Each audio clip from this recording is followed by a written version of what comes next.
And Sylvain, your time. So thank you very much.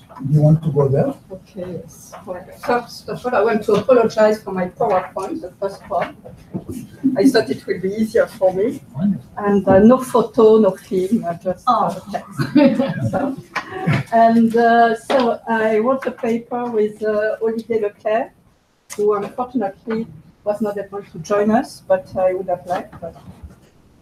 And also I apologize to Roberto particularly because the paper is quite long with some repetition and we were very late. I was very late. It was supposed to be 25 pages at the most. And how long is it? 32.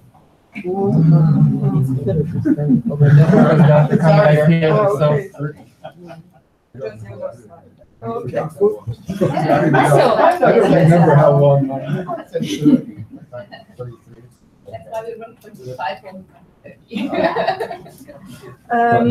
So a few words about the context. The right to strike in France is a constitutional right since 1946. And the Constitution states that the right to strike shall be exercised within the framework of the laws governing it. But there are quite a lot of laws, but not a general framework on the right to strike in public services. For public services, it was very important, this recognition of the right to strike, because until 1946, in fact, there was no right to strike for public servants. And in fact, the situation was, I think, very similar to the one in Germany.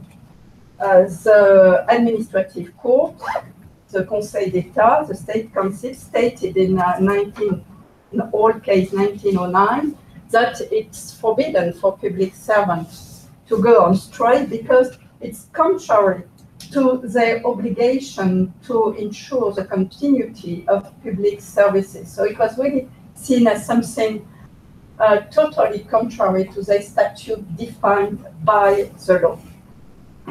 So because of this recognition in 1946, a few years after that, there was a very important case in 1950, the Dehaene decision, which took the consequences of this recognition and authorized the right to strike in public services.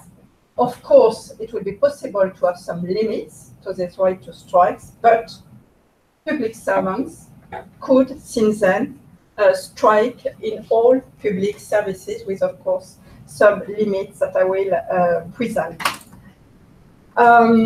So, of course, all the problems were to define and still are to define these limits of the right to strike. And one of the problems is also that when you've got no legislative provisions to regulate the right to strike, in this case, it would be possible for the administration to take some measures to limit the right to strike, but of course under some competition. And also in France, could have some consequences. The right to strike is analyzed as an individual right exercised collectively. So it's not a union prerogative. And for example, through collective agreements, you cannot regulate the right to strike. It's possible just if you've got a law authorizing this regulation through collective agreements, which is a bit paradoxal, of course. So context is a notion of essential services in France. In fact, we do not have really this concept, this notion of essential services. You cannot find it in the legal text. You cannot find it also on the decisions.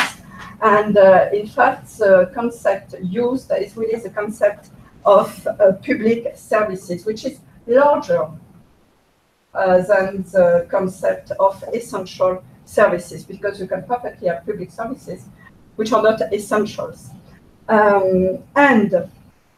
This notion of so is not used, and you could see, for example, in a decision of the Constitutional Court in 1979, that the judges will have to reconcile, to balance this right to strikes with the right of continuity of services, and which is also a constitutional right recognized, in fact, in this decision.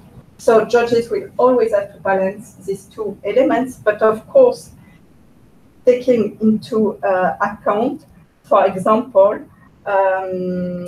the services when you've got public interest which is at stake, of course, health of people, safety, and so on.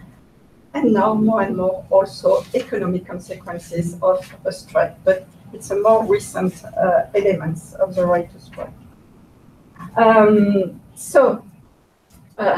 If you look now at the regulation of the right to strike in France, you do not have any general and coherent regulation, but really a patchwork of different regulations adopted in various moments and for different reasons. So you're really a bit like what was said in Canada, but for different reasons. But you really need to look at every sector to see if there is a specific regulation, what is this regulation or not, what was the decision, case law, and so on. And of course, case law play also an important role. The Constitutional Court and the Administrative Court, and also sometimes the Supreme Civil Court. So if we look now at the regulation, we've got, I will use the same categories than this morning. So some categories are excluded from the right to strike, and we find there the traditional categories. So policemen, prison staff, judges also, it's forbidden for them to strike. And these regulations were adopted at different moments, but not very often in response to a strike, but when it was, the idea was to regulate this category of workers. So for police, it's the act regulating the police in general, for judges it's the same, and so on. Here, what can we say also is that there is only one category which cannot unionize, or now I should use the past, it's the army and military, because until 2015, it was prohibited for them to associate, and in fact there were two decisions of the European Court of Human Rights of Strasbourg in 2014, which state that this prohibition was contrary to Article 11 of the European Convention. And after that, a law was adopted. So it doesn't happen so often that you've got a quick reaction of the legislator after condemnation of the European Court, but it was a case, I think, also because it was necessary, because militaries wanted to join the specific organizations. And after this law was passed, so it's now possible for them to join specific organization, professional organizations. So here you could see a very clear example of the influence of international norms, the European Convention, on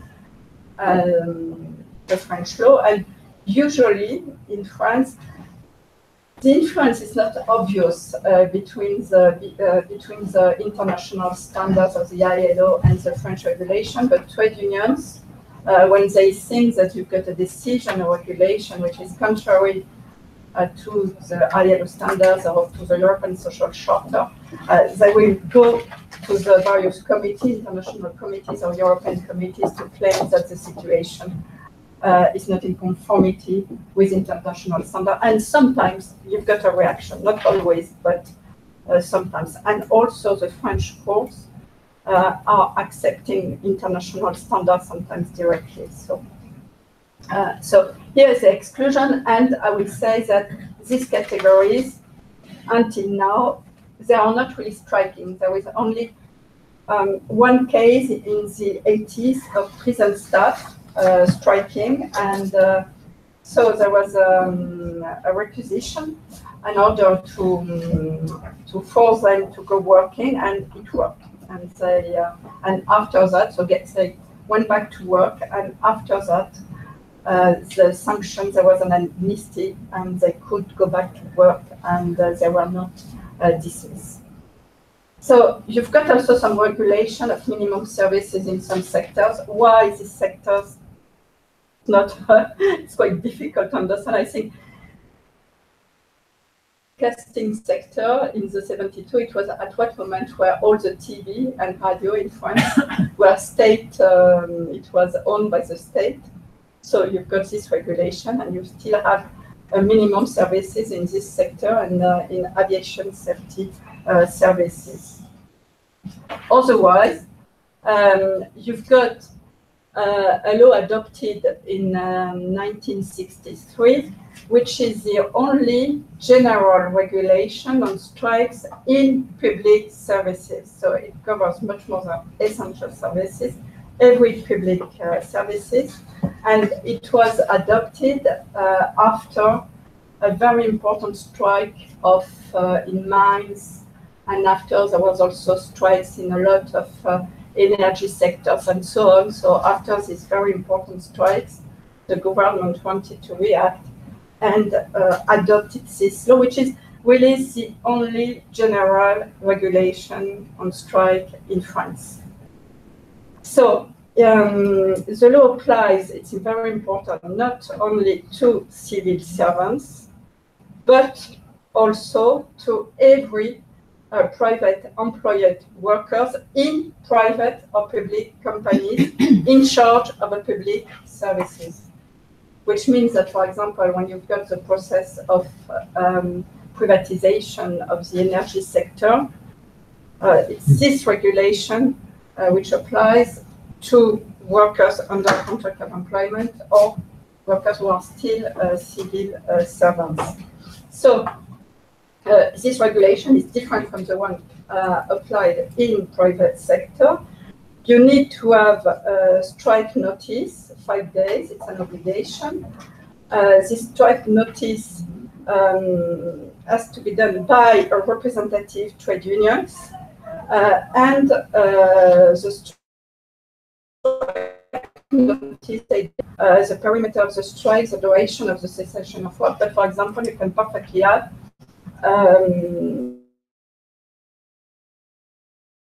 indefinite one trade unions. We've got a pluralistic system. One trade union decided to start a strike on Monday, another one on Tuesday, and like that for weeks and weeks. So you can play, let's say, with this notice, and you've got an obligation to negotiate during this period.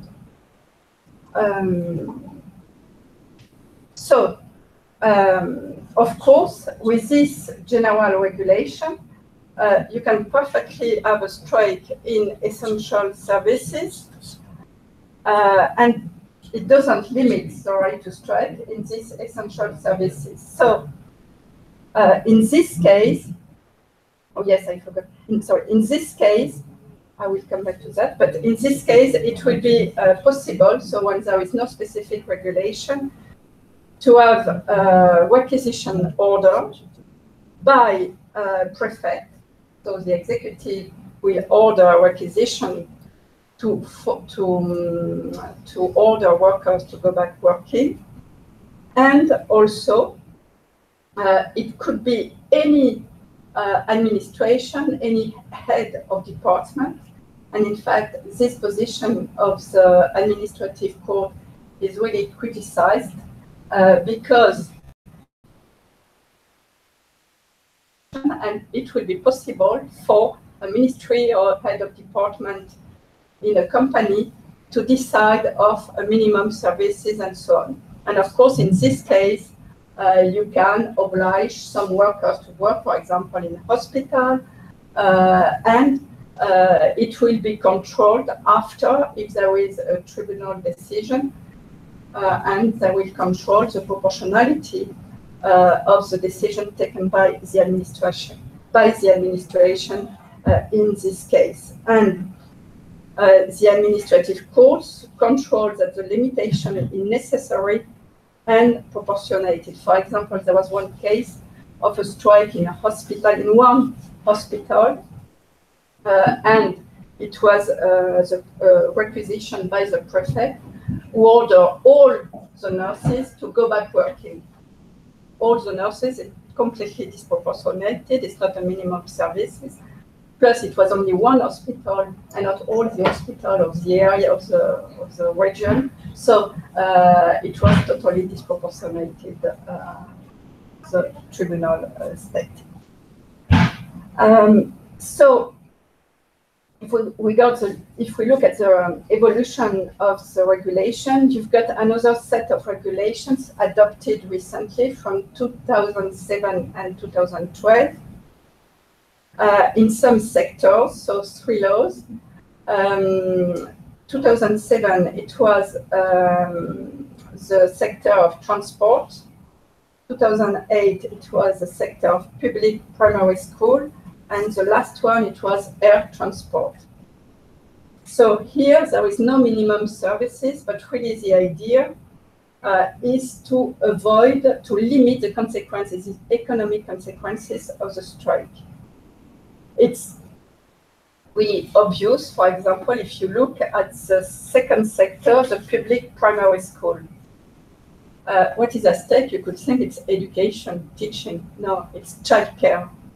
Because what is important is for the parents to go working. So what is important here is not education or teaching, is to ensure childcare during the school day, and it's the objective of the law. So really to limit, not to really assure minimum services and so on, but to limit the consequences of the strike. So how does it work? You've got a preliminary negotiation before to issue a strike notice, procedure for the prevention of conflicts. So this procedure could be negotiated before strike, of course, or in some companies, for example, the National Railway or also the tube station, the tube transport, you've got a collective agreement. Otherwise, it will be for the manager of the company to enter in negotiation with the trade unions at that moment. And what is the most important things to do after that is to the planning of work in case of strike. So if all the workers decide to go on strike, you will have no transport. But of course, it could happen. So you have to define this planning of work depending on the number of strikers. So for that, you need to have an individual notice of workers' intention to strike before the beginning of the strike. So in fact, you've got a negotiation period, negotiation about, of course, the claims of the trade unions, of the workers, and after negotiation or a decision, unilateral decision to plan the work, taking into account the workers' intention to strike. But a worker can say that he will decide to strike and no striking after that because it's an individual voice. Who prepared the plan? The union? You could have a negotiation, otherwise it's a management, the direct. So it's for the SNCF or the National Railway to decide it how. And also you've got information of the public about this service. For example, I take the train almost every day. So when there is a strike on the website, you can have the list of the train which will circulate. And so it's quite efficient, even if the day of the strike, people in the trains are really complaining, and I don't think they think that it's so efficient and so on, but I think it's quite efficient, and unions are respecting this procedure and this, because you had a lot of debates about the constitutionality of this individual notice, for example, of workers. The Constitutional Court decided that it was constitutional, but now I think the strategy of the actors adapted to this legislation. So here is the situation in France. So you've got from time to time, you've got some people, scholars and trade unions or direction who argue that the Times has come in France to have a general regulation of the right to strike. Our conclusion with Olivier is that, in fact, in each sector, sometimes you've got a balance, or at least you've got parties that get used to this scheme and they adapt their strategy to this regulation. It's not so easy to change one element of the system. You've got a huge variety of activities covered by essential services. So maybe it's there is a sort of balance, but it will, of course, depend on a case-by-case analysis of the situation. Thanks.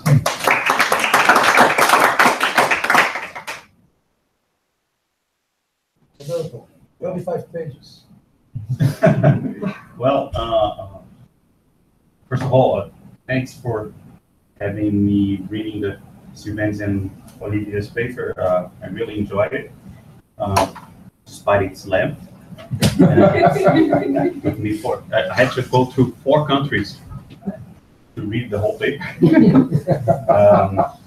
But I really enjoyed it. I think it provides a lot of information about the French situation, and specifically for the discussion, because Monty's email said we had 5 to 7 minutes to present our comment, point to 5 different things on 5 things that draw my attention on your paper. It's not really questions, but things that I feel like you could develop a little bit more in the things that you can put aside in order to stay on 25 pages and develop a little bit more in your final version. First one, it's that difference between public service and essential service. I think it's a French peculiarity, it's a French specificity that you could develop more and explain to the reader that essential services is not really a category that you are using on French legal system, but that the whole thing turns around the notion of public service. It's true that the paper presents the notion of public service, but that comparison between the two, I don't think it's developed on the paper. The second thing that drew my attention that I guess you guys could develop a little bit, it's when you present the statistics of the public sector, the numbers are really impressive. Go up to 65% or strikes and everything. It feels like everything is on the public sector and nothing happens outside the public sector. And like empirical work, the hypothesis that draw my attention is there a link between job tenure and the right to strike? It's not on the scope of the paper, it's not on the scope of the study that we are putting together, but I think it's a good question that your description of the public sector forwards to us. It might be there might be some correlation. Right. The third point, the third thing that draw my attention, and that also appeared on Monica's presentation, and I'm guessing it's going to be on all European presentations. It's the importance of the European law. It's not, reading the paper, it didn't feel like ILO references were important, but that the European decisions, the European court decisions and the European law was very important to defining the whole situation. I might be wrong, I might get it wrong, but I got that impression. The fourth thing that I'd like to draw attention, it's you presented as a question to me about my paper, and it showed up on your first slide, that tension between individual right and union prerogative, or an individual right that is exercised collectively. I think there's a good point, a good tension between individual and collective here to be exploited. The discussion that you do on the paper about the previous notice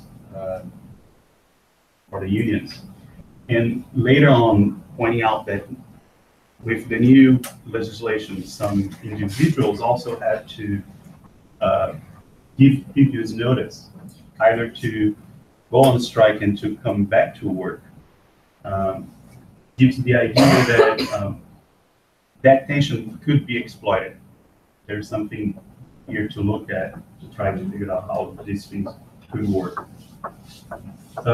Finally, the fifth point that I want to draw attention to is you presented on your conclusion the normative dilemma between public service continuity and the right to strike. I think that tension between public service continuity and the right to strike has changed, like you said, to something related to client, user, consumer rights. And the way you guys presented on the paper, that there is no, I really like to think law that way. There is no idea behind the code, behind the legal system, but layers of different legislation, of different decisions that come one after the other and responding to very specific situations, circumstances that are shaping something that ends up without having a clear characterization. I think that presentation, that conclusion that you guys forward of the successive layers of legal concerns could be developed. Just a final remark, as from what I understood from our first meeting, it's about law in action, and I felt that you could, both of you could put more empirical description on the paper, be more law on the ground, and describe what really happens on the French situation. Yeah. Thank you. Thank you, Roberto. Anyone else? Yeah. Following up on Roberto's last comment, maybe this is a stereotype, but my understanding of France from afar was there might be more strike or strike-like action that actually is illegal that goes on in France than maybe in other countries. For example, the US, is that true? Well, it's true that if you look at the statistics, you have quite a lot of strikes in public services, but it really depends on year, because, for example, 2 years ago, there were massive strikes, but not, it was one day every month or against the governmental proposal on a labor law act. So it means that this year, you will have on the statistic a very important increase of the number of strikes, but it's well, and it's because the strikes were on transport, on energy, and much more in public services. Well, in fact, the Labor Law Act was regulating private labor law and not law applying in public services. So it's a sort of, the strike is also used as political, of course, it has to be linked with labor law claims and so on, but it's used in public services very often against as a way to try to influence a proposal and so on. And also another point I think it's important to understand these strikes is that we still have a very centralized state. So for example, in my university, all wage and all public services, all wages are nationally defined. So there is absolutely no power of negotiation of wages at a local level. So we are not striking on wages at that level. It doesn't have sense. And all the wages in public services as defined with complicated rules, but at national level, with bargaining at national level. So it's, I think it shows, and I think it was also in the paper, it shows also the difficulties to understand what really means the statistic. And also the fact that having a decrease of the number of strikes in 1 year doesn't mean that there is a decrease of conflictuality or you can have other way and so on. But we can be more precise on this issue. I don't understand. If you say that the university, you're in strike in university because everything is decided on a nationwide basis. But we have also the system that everything is national. We have one collective agreement for all the universities. But if we are not happy, we strike in all the universities. So it's not just Haifa University, we strike all the 7 universities. We have 7 universities and maybe 20 colleges in Israel. So all the 7 universities are going on strike, and we had some years ago a very, very long strike. And we almost lost a semester because of it. And the last minute, the government capitulated and gave a huge wage increase to the professors. And so maybe there will be no, but for example, the increase is defined for every public servant. The increase every year is a point, and it's defined nationally for every public servant. And after in each ministry, you've got a specific categorization of works and so on. So what I think from what I read, it's not most of the. I mean, they're not like in Brazil. Basically, there are 2 demands: better wages and better working conditions. When you read their paper, it's like they're striking against pensions, they're striking against the law, they're striking against, I mean, it's a whole, they're striking just because they like striking. But what now we hear is just the opposite. They don't strike. We are not, we are not striking on wages.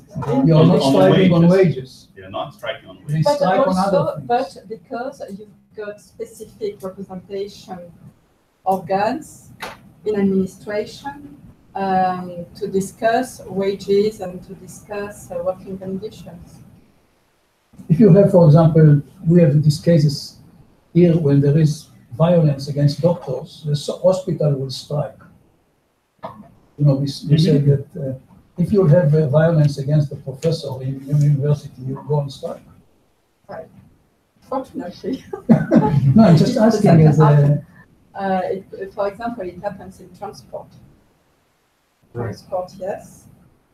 Also, it's not strike. It's a way also to strike immediately because I will say that it preserves their security. So it's a way not to give the notice. But well, it's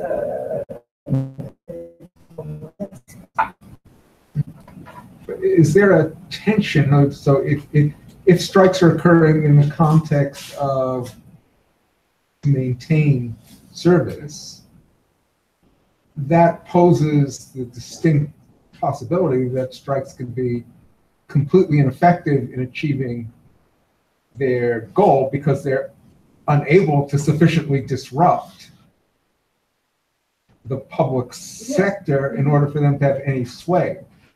So in Canada, for example, that might lead, if that's a situation, then binding interest arbitration might be required to be substituted for strikes because strikes are formal. So what happens in France? I mean, if the level of service that has to be maintained is so high that it really doesn't cause disruption, then what's the point, or Yes, what's but the alternative? Yes, but it's not the feeling of people. Everybody has got the impression that in France you've got a lot of strikes, and so there are still, I think, for example, in transport, Right. there are still quite, at least it's a feeling of people and companies and so on that are still harmful. So Even it's- if I think the regulation really reduce the capacity to harm economic interests because of the previsibility now, which is Just to follow up on that, would the unions then want to reject binding arbitration in some of the public sector? So I'm assuming that in prisons and for the military and for the police, they do have a form of binding arbitration, but not for these No, others. they don't. No, we don't. Not at all. We don't have It's arbitration. We've got some committee with representatives of workers and so on, which negotiate on wages, and also in public services and for public servants. For a very long time, there were very few collective bargaining because state cannot bargain. You cannot bargain with state. It was the idea. So it's just It was imposed on. just on legislation and regulation, yes. That's very So- interesting. And And so, in fact, it was wage bargaining and was possible, and it's just with act and modernization of public services 3 years ago, I think it was adopted, no, in 2010, that it was possible to also negotiate on working conditions and so on. To negotiate, of course, you've got information consultation, and trade unions are really involved in this decision through this committee, which could have very important power, for example, in the career of public servants and so on. But officially, no collective agreements. You can have collective bargaining, but no collective agreements between trade unions and the state. and what that applies to primary schools and Yes. Public services. You don't negotiate the state. Yeah. It's almost like the UK. There you go. no, but it's it's a very specific system. Yeah. And would the unions want to preserve their access to They want to- industrial action rather They than want to arbitration? preserve the competence from all the of the public servants. The promotion and yes, The unions? in this committee. Yeah, I got it right. Sometimes they strike because they want to preserve public service. It's the other Yeah. way around. Yeah. Yes, It's not- they want to present this forms of Yeah, privatization. it's not, I'm going against public services, that government is destroying public service and we want to strike because we want to Yeah. preserve public service. Yes, it's quite It's- common. Yeah, right. I mean, it's all reverse. Andre? Okay, very short remark. I would say it's nothing special because according to the case law of the European Committee of Social Rights, there's Article 6, Paragraph 1 of the Charter, and there is just the state, member state, is under the obligation to support some kind of the negotiations. We could call it collective bargaining, but even with this category of employees, even didn't think about to write down, I would say, collective to sign the collective agreement. They needed permission to have a collective agreement, but collective negotiation is perfectly all right. But no collective agreement. No, of course not. But it's some kind of the common decision at the end. But technically speaking, it's not a collective agreement. But that's in violation of Demir and Beikara and the European Court of Human Rights and that whole idea that you have a right to collective bargaining, and that includes enforcement of a collective agreement. So The case law, I don't know, but from the last cycle, I believe, 2017, which was declared, I just studied those those conclusions. I mean, the conclusions, but the report. Conclusions to the report. But Demir, I guess in that situation, the Turkish government made it enforceable and then non-enforceable, which is different from our situations. Yeah. Okay, thanks. Now it's Israel, and I must tell you that I had some problems with myself whether we should present Israel at all, because as you recall, in Trier, I gave a full presentation in order to show you how we mean to use the outline that we offered in Trier. And really nothing has changed in the last 30 years. I know that Israel really represents very multifaceted and very complex system, I think much richer in a way than we heard because of the involvement of the executive branch and the judiciary and the legislator and how they play together as a connected vessels and how inventive are they with the synthetic strike and with the compensatory measures. So there is a lot there, but I want to leave it to you to decide whether I'll be happy to do it again, you know, if you want to do it 5 times. But the question is whether we want to save the time and go directly to Andre and his comments rather than me presenting it again. And I will submit to your judgment. Collective judgment, not in a collective agreement, but collective judgment, not written, not enforceable. What do yourself do? Or what do you propose yourself? You yourself are just asking the question, but don't propose. Well, whether you would like to speak. As a good mediator, I don't want to propose. And I let your needs come out and. No, really, I really mean it. I prepared it, and I'm willing to go.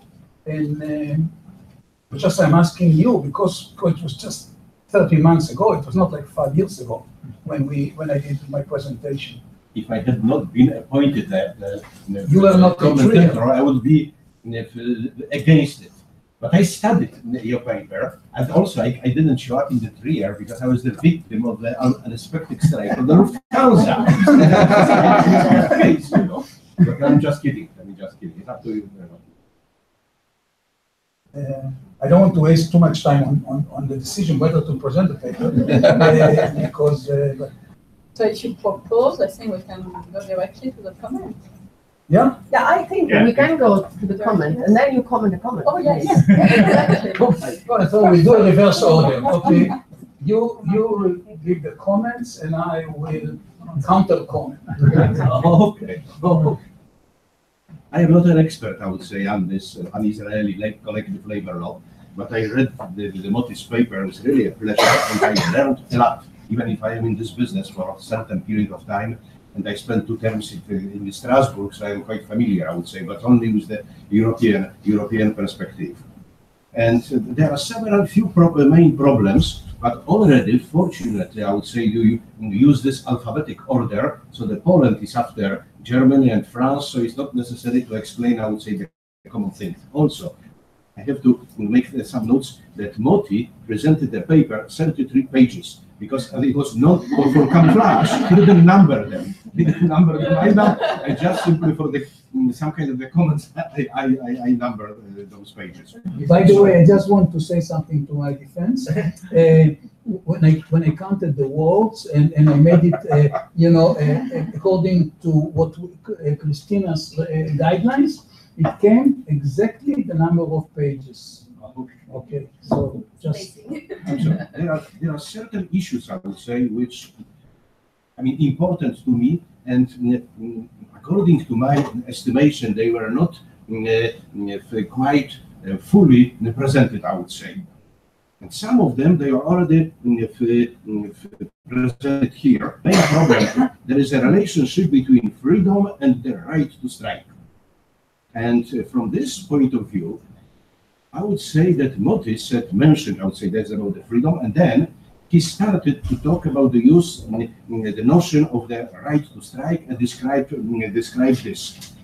And I found it to be quite strange, I would say, to some extent, that if the Israeli system is just regulated in such a way to a certain extent like a French one, because that there are administrative decisions concerning the problems of the strikes of the certain branches of certain categories of workers. So in case of the freedom, if you would just present, I would say, the strike as a the freedom, it would be, I cannot simply even think about that at the regional or local level, the administration will just simply issue some kind of the order and prohibit the freedom to strike. Maybe I would say, like you just simply said in the morning, that for the reason of the solidarity, we'll wait for the last taxi. So I would say, from this point of view, I am to a certain extent quite sensitive to this particular issue, because in Poland the right to strike was just, I'm going to talk about it, quite recently regulated.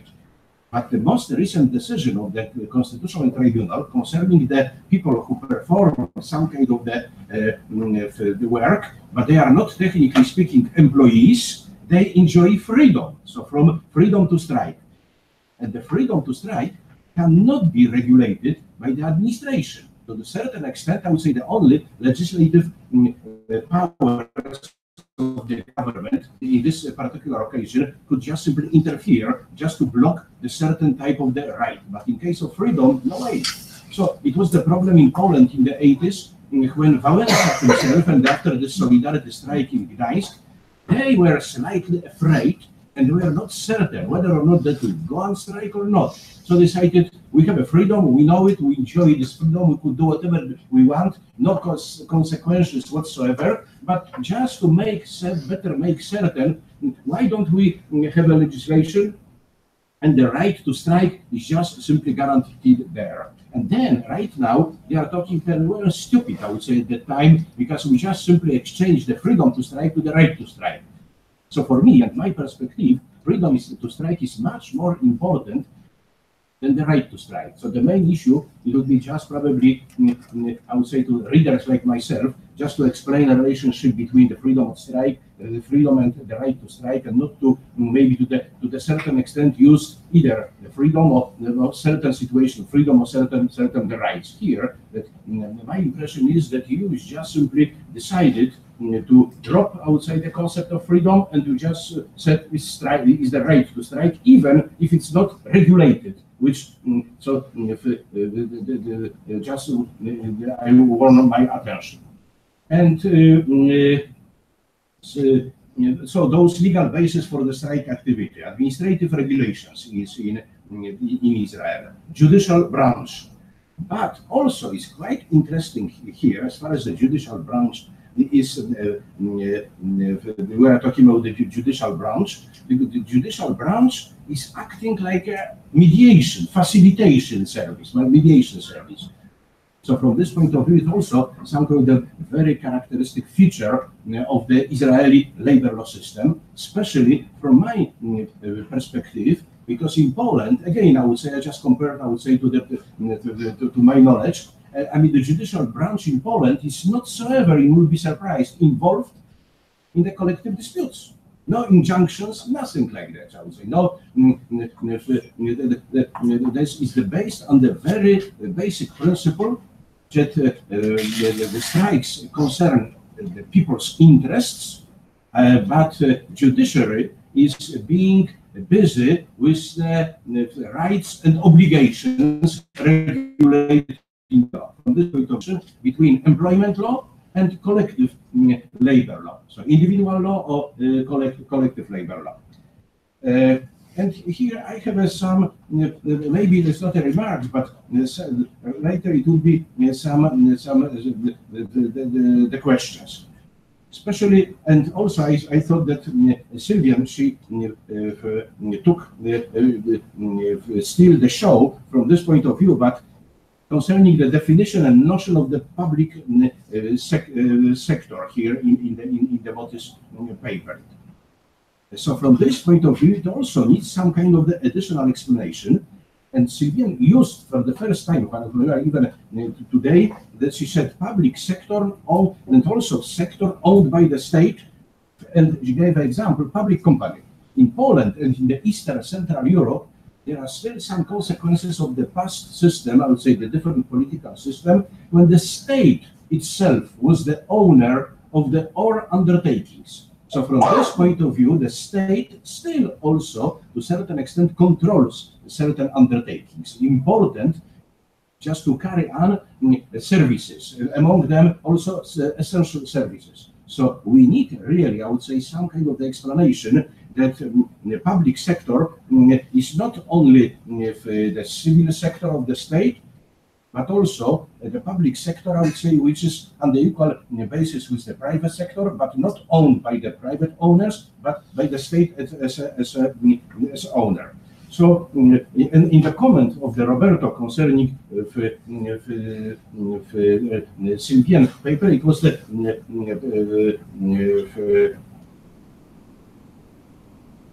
essential service is also important in private sector, which might be important, especially from the point of view of some services provided by private companies, but to the enjoyment of the society as such. So if that was something necessary just to probably present the notion of the essential services in both in public and in private sector. In the public sector, the government and the enterprises owned by the state. I wrote page 3, definition of public sector, state-owned enterprises included, and there is my question mark concerning the Motis paper. The second problem, you use the word partial strike. And I said, what's the meaning of the partial strike? And then I said, of course, but there's page 4. You were talking about the strike of the 2-hour strike just to warn the employer that if you do not accept our demands, request, so we'll just simply organize the real strike. And then the same page, you use also the word the means of the strike. I would say the strike is a mean, as far as my idea knowledge is concerned, the strike is a mean by itself. You use the word the means as a types of strike, different type of strike. Like Sylviane today, she said, I would say this cascade type of strike, like a water going down by the steps. But the means of the strike. So I mean, I didn't feel that it could. I mean, I don't know. 2 years. Another the term, page 9, unprotected type of strike. So it's just simply equality with the illegal strike. And also it would be necessary probably to put some legal basis for the distinction of the different type of strikes if you just decide to describe the strike. And fantastic, I would say, examples you gave, and also the practice also was presented. And according to my general estimation, the model in voluntary non-binding arbitration is provided or is not provided, I would say, especially in Israel, according to the Israeli collective labor law. And also another thing, page 31, employees are obliged to participate in strike. And here I quote, may petition and ask to be exempted. And that's the very most important thing. So it means that the people who are members of the trade union or workers who are employed at the particular enterprise in which the trade union or the group of employees, striking committee, will decide to organize the strike, are they under the legal obligation to participate in the strike? I didn't understand because I mean, can you repeat which part you speak about? Page 31. Maybe I'll find it. No, but it has to do with the back to work emergency orders. In the absence of political consensus,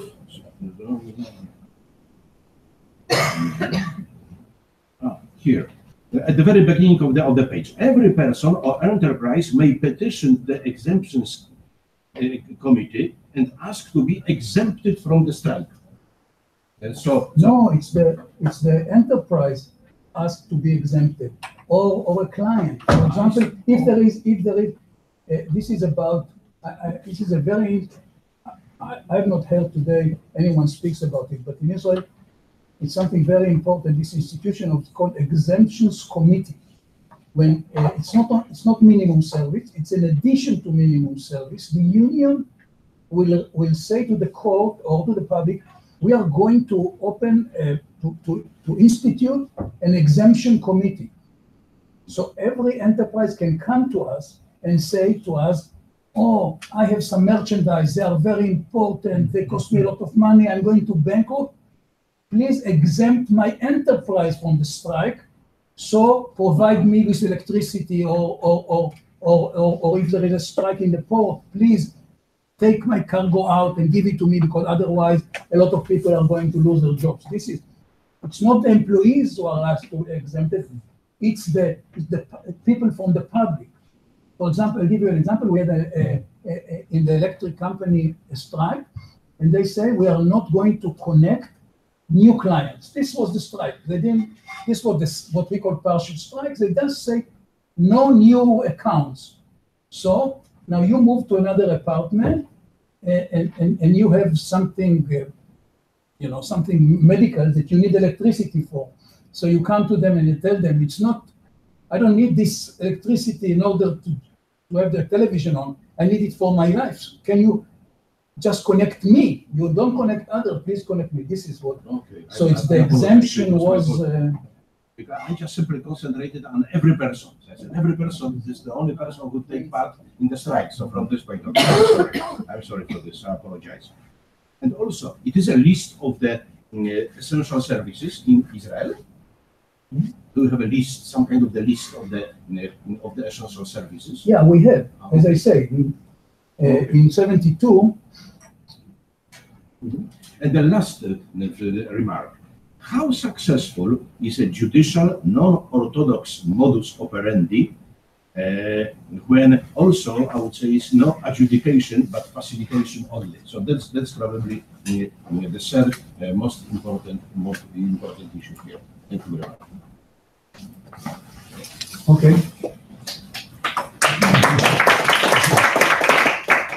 First of all, you're right.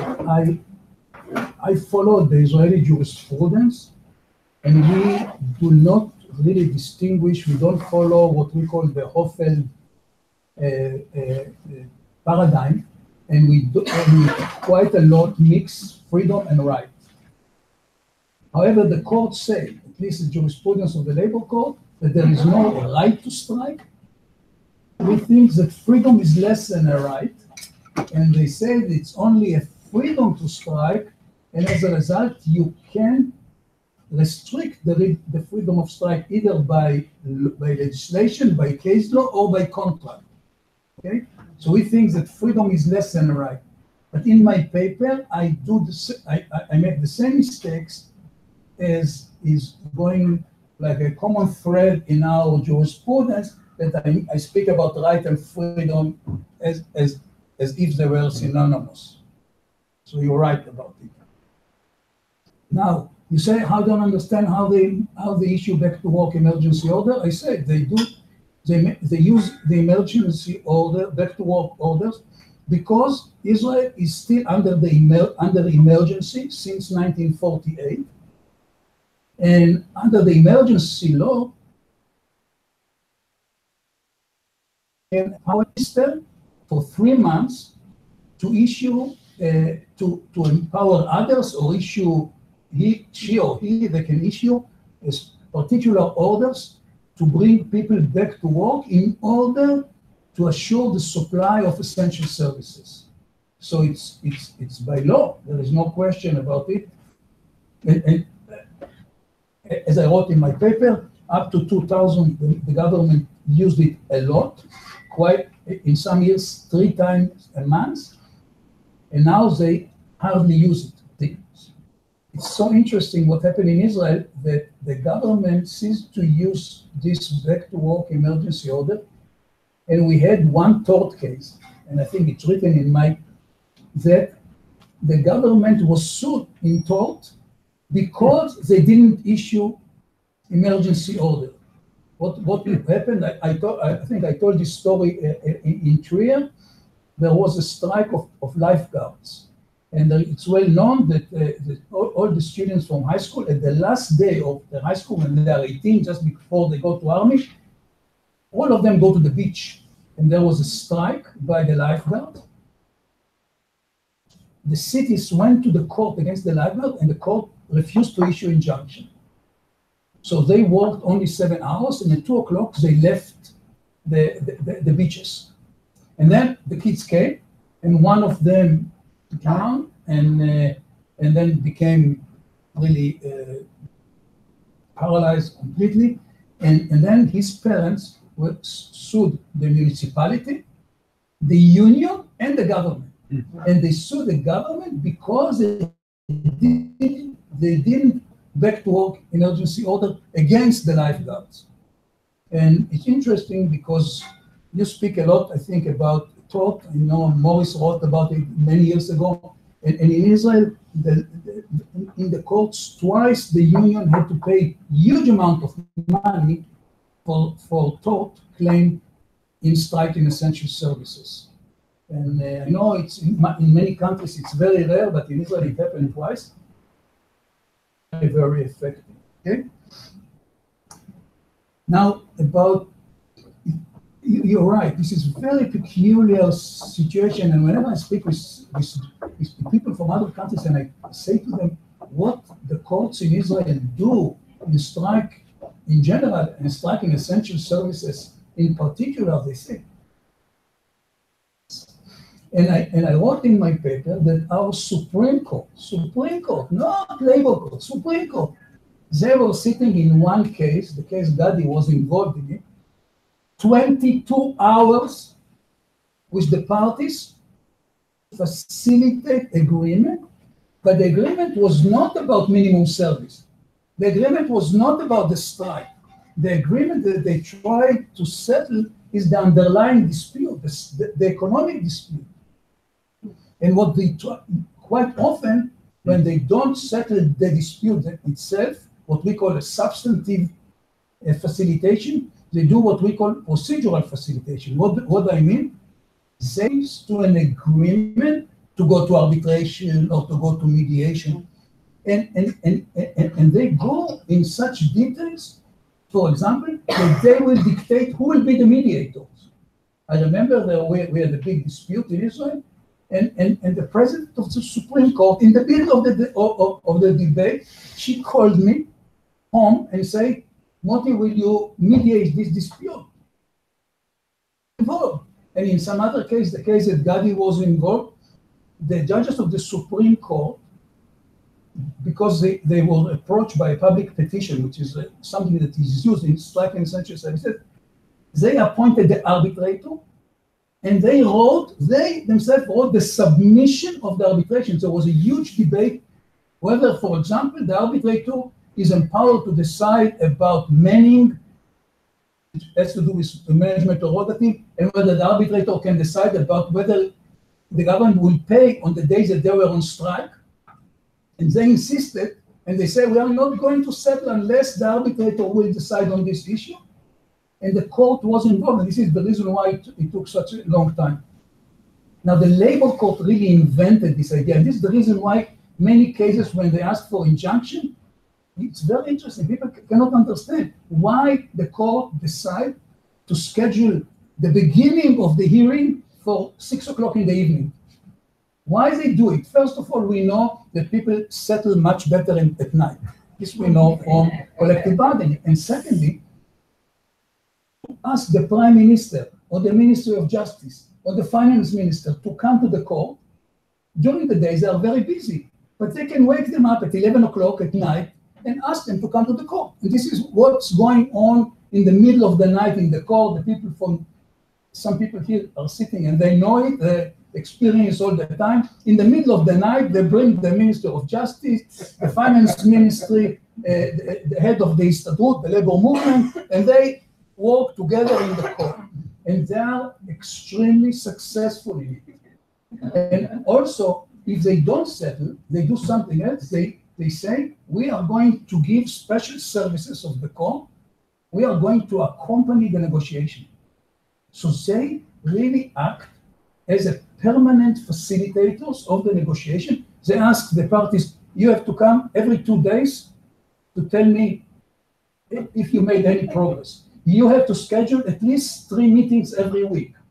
The meetings should be no less than 4 hours each. And really, they are really engaged, and they leave their special place in the Hall of Justice and go to their chambers and the people who knows what's going. This is what's going on. This is the law in action. This is the law on the ground. Really, this is what's going on. And it's very unique. And there was one committee where there was some attacks on the labor court, and there was a committee in Israel, and they say that this is the main contribution of our labor court, and it's the reason why we shouldn't abolish the labor court, because they have a contribution in labor dispute, especially dispute in essential services. Now, somebody will say, right? We are a case of mobbing of the minister and other officials. Yeah. Just to call them personally in front of the judge, you know.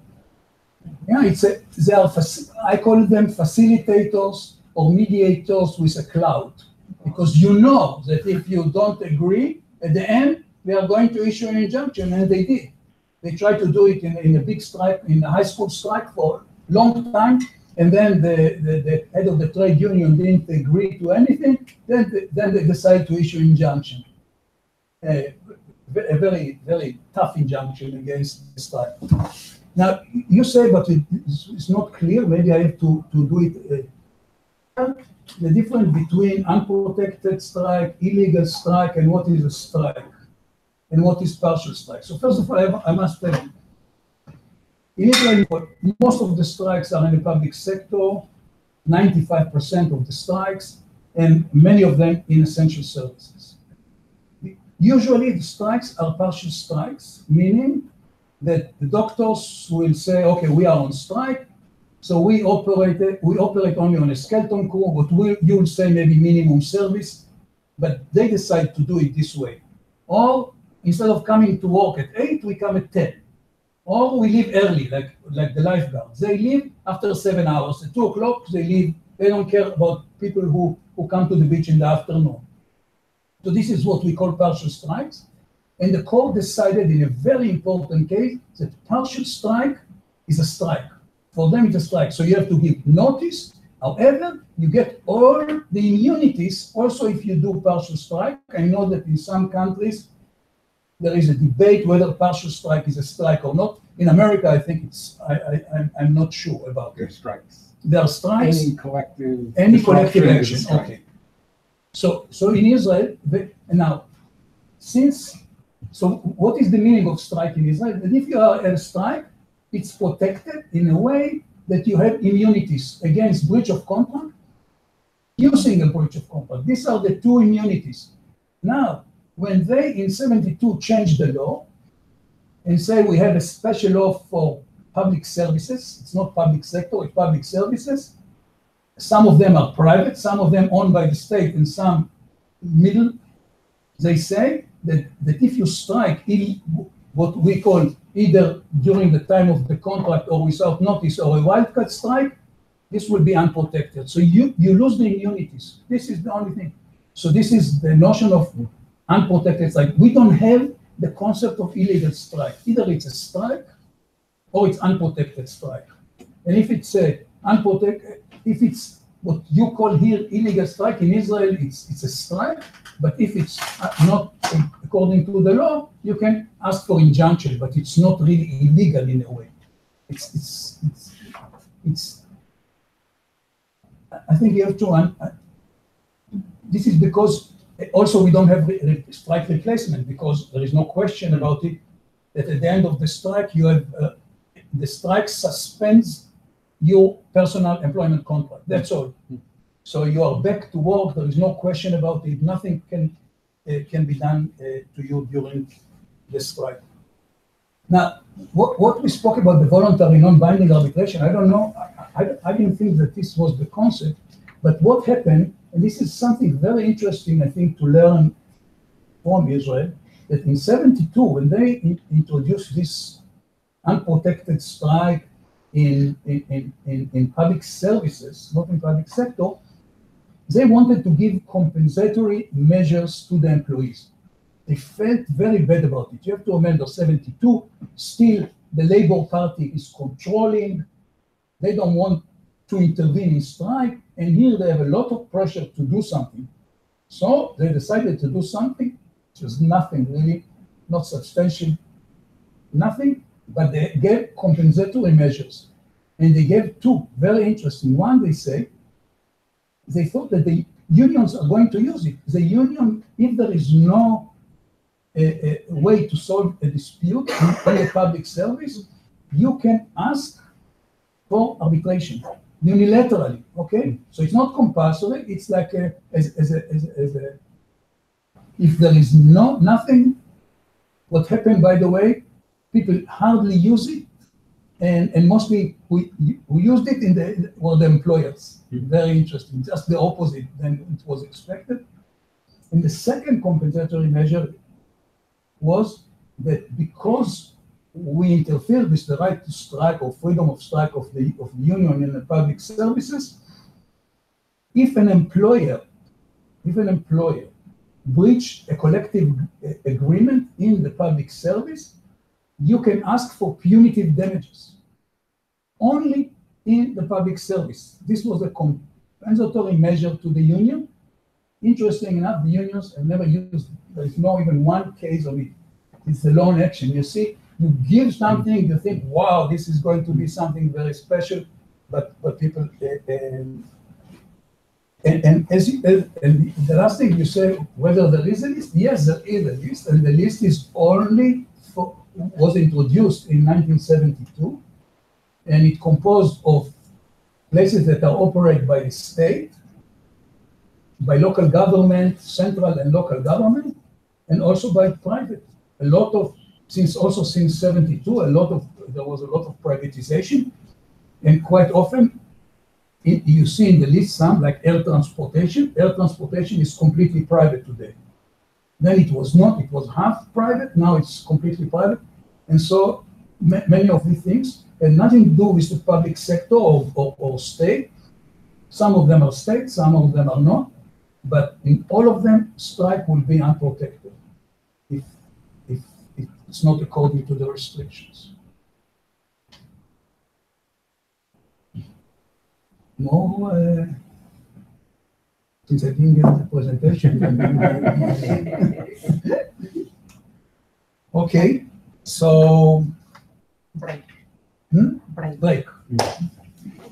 Break, coffee break. They review the books and the new cakes. Review some. It's stiff from all that sitting. It's good for the wonder.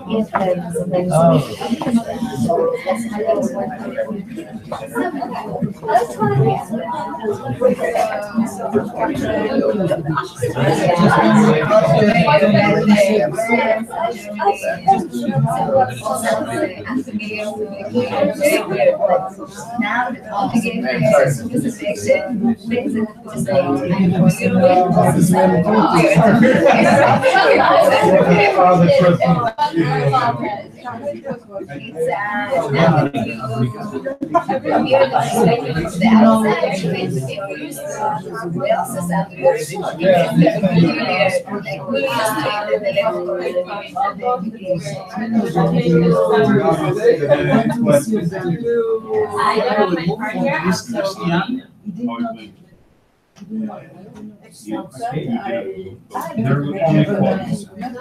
Also, I asked just one, one, No. But there was a step there. And I, No, checked no, Iran, I guess. there was no sound. Any sound. we're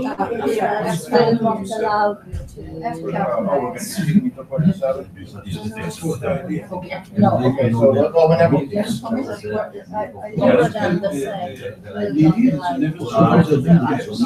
I yet to accept. Okay, 4 to 7. You're talking about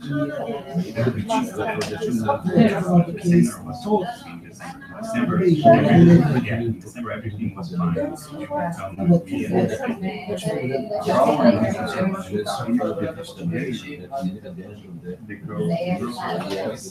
The students.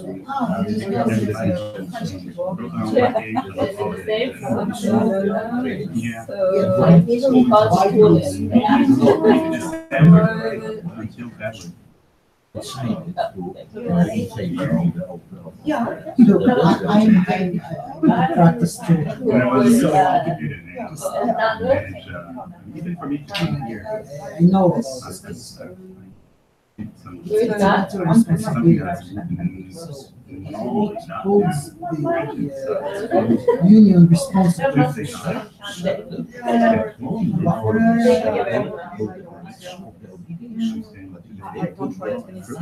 The beach.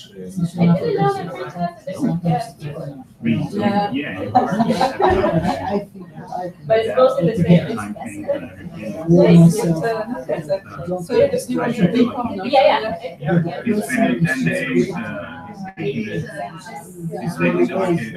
Was it published anywhere?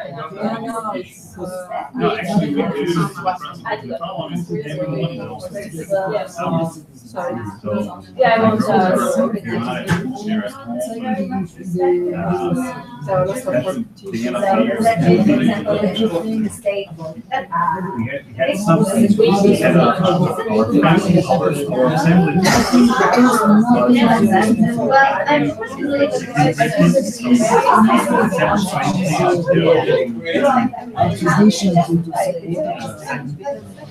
we went to Just to help the misfortune. So yeah, we went for Christmas there and a few days from all the videos. Ah, okay. It's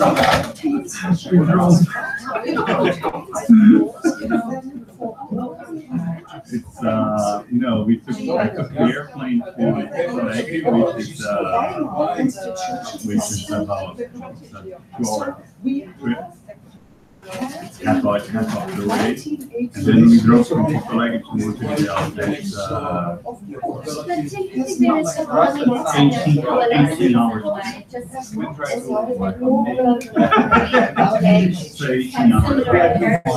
But I love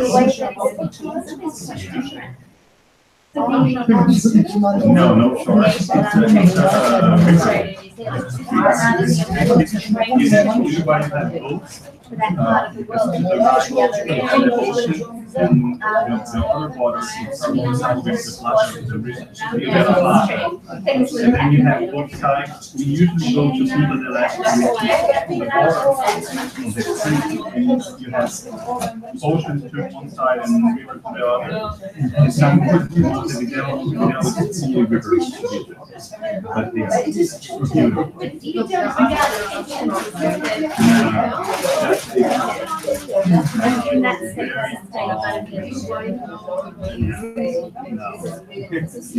sounds boring. Yeah, so we had a lovely time. Very nice. You have to really get it's not Membership it's a little bit and more 90% collective bargaining. It's really the same.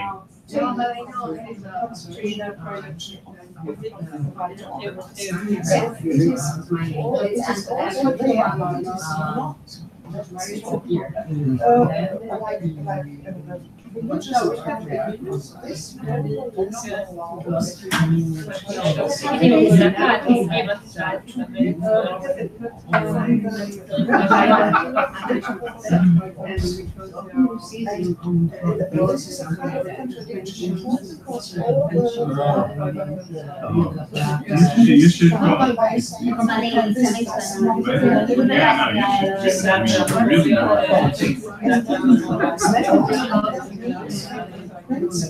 Yeah,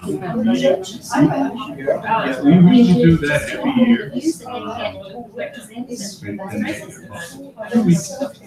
In between family and not at all. And yourself, how you doing? How's that thing?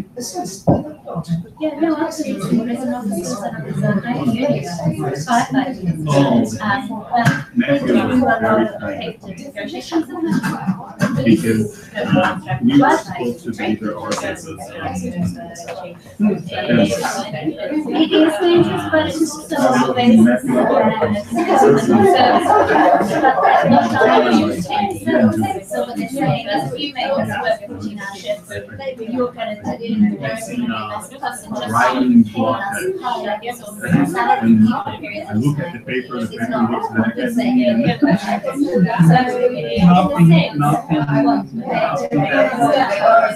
It's like, yeah, we kind of gave up on each other. It's not good.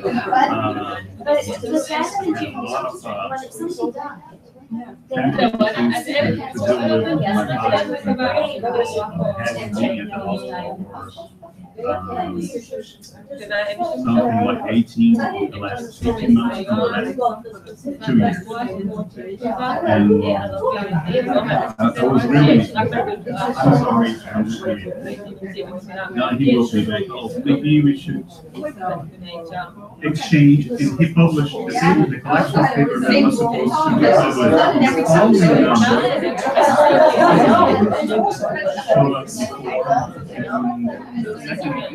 Our papers were delayed for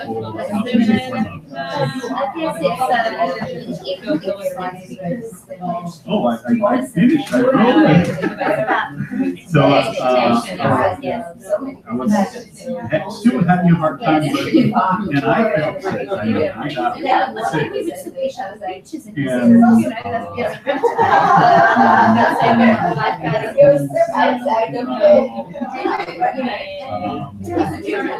Yeah, no, just stupid thing, you know, some if you touch something,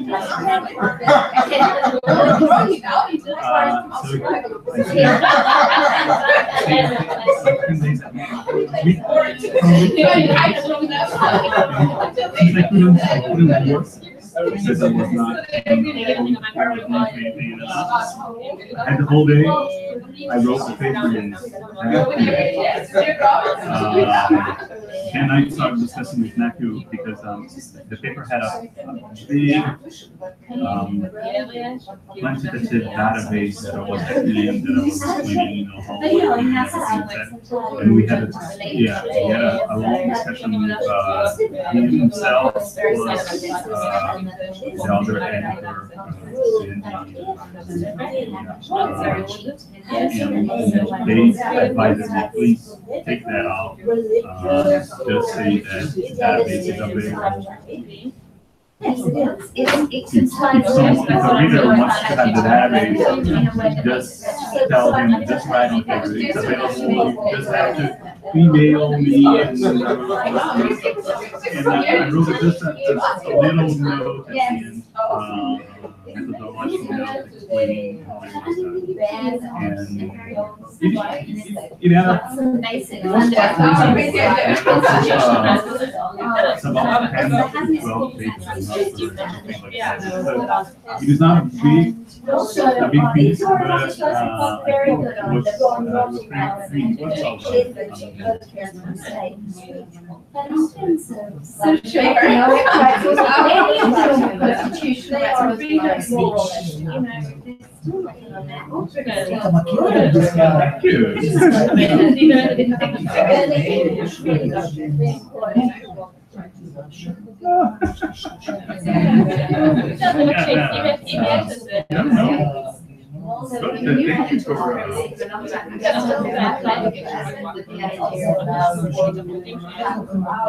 No, my idea is, I have, late April.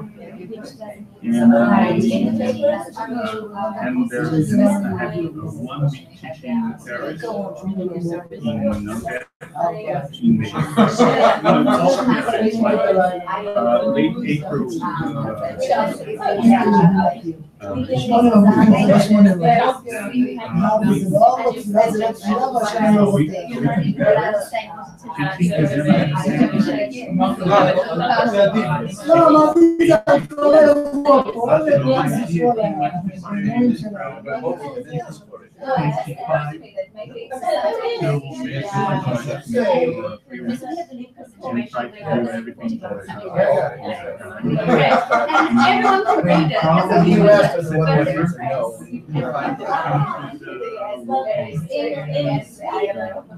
Are you gonna be here? Yes. That's the long story. You have to destroy the property again. Yeah. The problem is the World Congress is at the same time that will happen, the research committee of the in Portugal. And you know that I had two completely different municipal, and I had been asked to go to Portugal for the not sure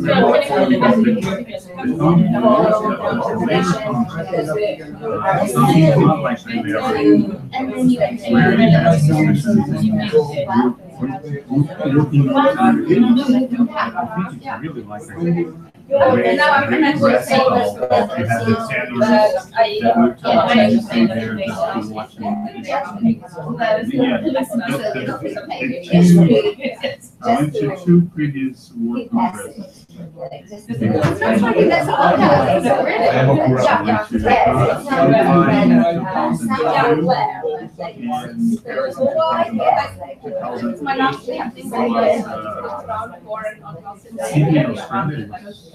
Too expensive. In 2011 was Chile, and then the last one was South Africa. But it was at the same time that it was really complicated. But it never changes.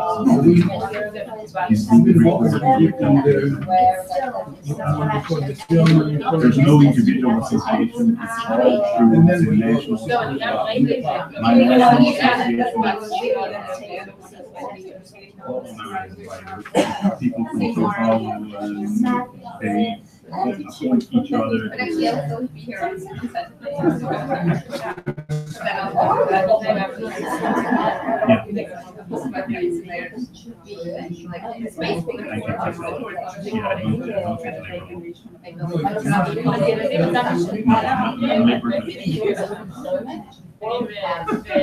Okay. Time.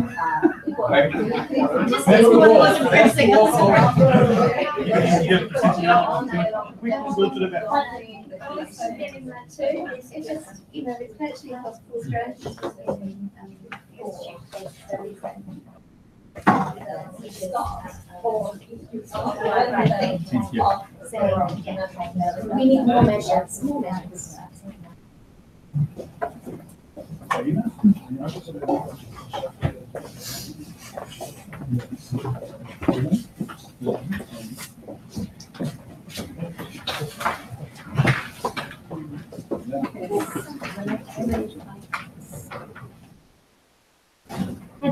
A double roll.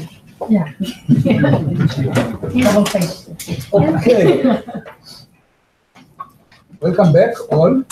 And we are now going to Yes, great strikers.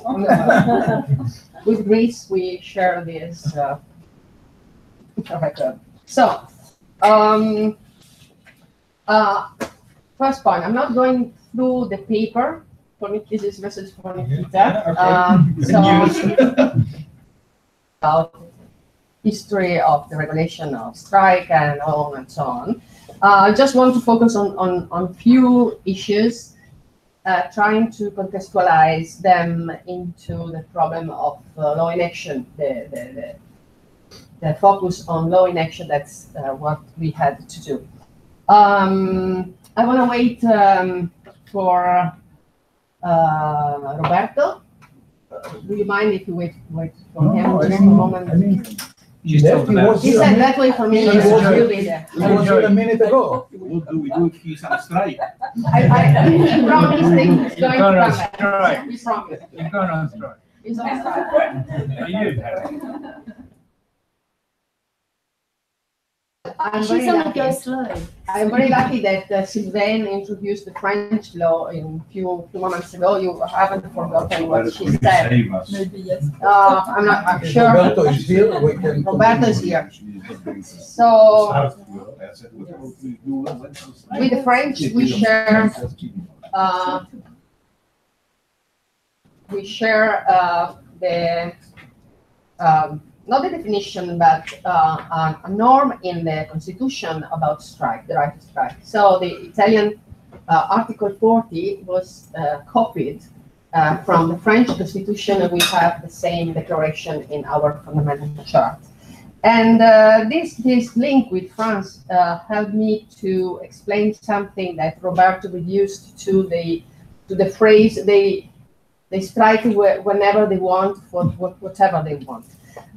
It's important to say that under the Italian perspective, the right to strike is the voice function in action. What I mean is that the right of strike, the right to strike under the Italian legislation is very much not just an economic right to suspend work in order to protect economic interests, professional interests, but it's a way of expressing opinions and thoughts. This is the reason I'm saying that is the voice function in action. So whoever has the right to strike, and for whatever reason, and this is the freedom to strike as we name it, which is something different if we think how the regulation works in practice from the right to strike in the perspective of the employment relationship.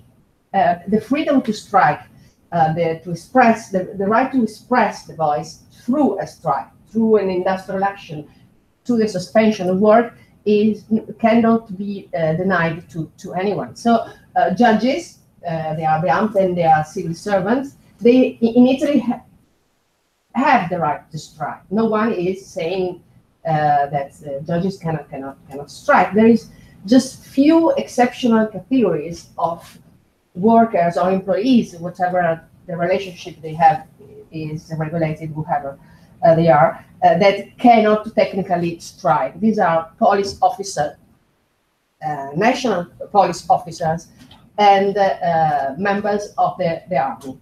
These two categories are not allowed to strike. Even if the regulation of the working condition is negotiated through informal agreement at governmental level. So very few exceptions to the right to strike or the freedom to strike. And this exception needs to be interpreted in the narrowest way in order to, I'd say, accommodate the right of strikers to strike. I'd like to use the word accommodate because it's a right that should be accommodated by the legislature, and also the employer has to accept, and we have to accept that a strike may disrupt services, may break some interest. What the legislation has done over the time is trying to reduce and the disruption, keeping in mind that as a right, whoever strikes has to be protected in the right of striking. So the system has tried to find, the regulation has tried to find the balance between the right of strikers to strike, and I said everybody in line of principle has the right to strike, with very small narrow section, users, consumers, to receive the services they need.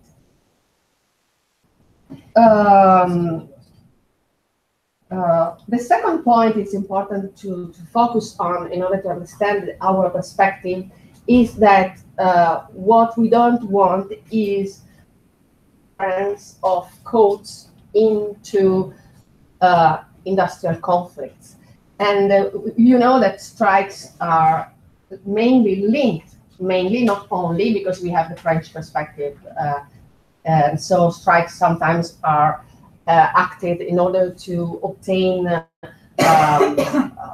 some changes at legislative level concerning, for example, public pension or welfare treatment, or also the participation of Italy to some action in army action all over the world. You know? So there is a very wide notion of strike, and the purposes of strikes are very various and wide. And so what we don't want is that the tribunal, the courts, get into the industrial conflict. And so the regulation of strike that has been adopted relating to the essential services is mainly addressed to the purpose of users, consumers, damages and the disruption in the services, and to avoid and prevent judges from discussing about the legitimacy of the action. What we don't want to judges to interfere with the industrial conflict. Well, this is linked to the fact during the fascist period in Italy, courts were very much involved, tribunal were very much involved in the settlement of industrial disputes. So the rejection of the fascist regulation on the economic relationship means that we try to keep judges outside the strikes, which doesn't mean that if someone dies because of a strike, the relatives of the victim cannot make a claim. So this is a different problem. What I'm saying that we don't want judges to interfere with the industrial action during the industrial action. Okay, so this is the very meaning of what I'm saying. The regulation. Italy has very detailed regulation of strike in the essential services, and this is quite interesting if you consider that we do not have any statute regulating strike in general, just the principle in the Constitution. We don't have a statute on collective bargaining, even if collective bargaining is a process that normally is applied in economic relationship. We have instead a regulation of collective bargaining in the public sector, which does not overlap the essential services. So let's go through this regulation steps. So the regulation of the striking essential services was adopted in 19